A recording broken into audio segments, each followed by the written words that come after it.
మరి ఈసారన్నా పెద్దసారి అసెంబ్లీకి అత్తడు కావచ్చు. ఎందుకంటే మొన్ననే అసెంబ్లీకి వచ్చి ప్రమాణ స్వీకారం సుత చేసిండు అని కొందరు. లేలే సార్ ఇప్పుడు అసెంబ్లీకి రాడు, డైరెక్ట్గా పార్లమెంట్కే సూటి పెట్టిండు అని కొందరు మాట్లాడుకుంటురులా. సార్ అంటే ఎవరో అర్థమైంది కదా, ఇంకెవరు కేసీఆర్ సారేనుల్లా. మరి ఈ తాపకు జరిగిన అసెంబ్లీ బడ్జెట్ సమావేశాల మొదటి రోజైతే సార్ రాలేదులా.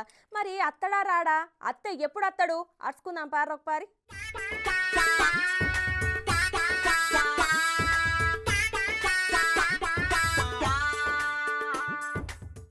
ఇక మొన్న అసెంబ్లీకి వచ్చి ప్రమాణ స్వీకారం చేసిన బీఆర్ఎస్ పెబ్బ కేసీఆర్ సారు ఈ తాపకు జరిగిన అసెంబ్లీ బడ్జెట్ సమావేశాలకు దూరంగా ఉన్నాడులా.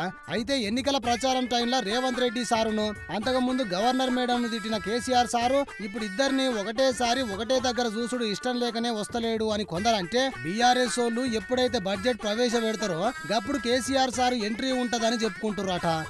ఇవన్నీ కాదు, ఇంకో 2 నెలల్లో పార్లమెంట్ ఎన్నికలు వస్తున్నాయి కాబట్టి గప్పుడు ఎంపీగా పోటీ చేసి డైరెక్ట్ గా పార్లమెంట్ ఓనికే రూట్ మ్యాప్ తయారు చేసుకుంటుండు అని ఇంకొందరు అంటుర్రులా.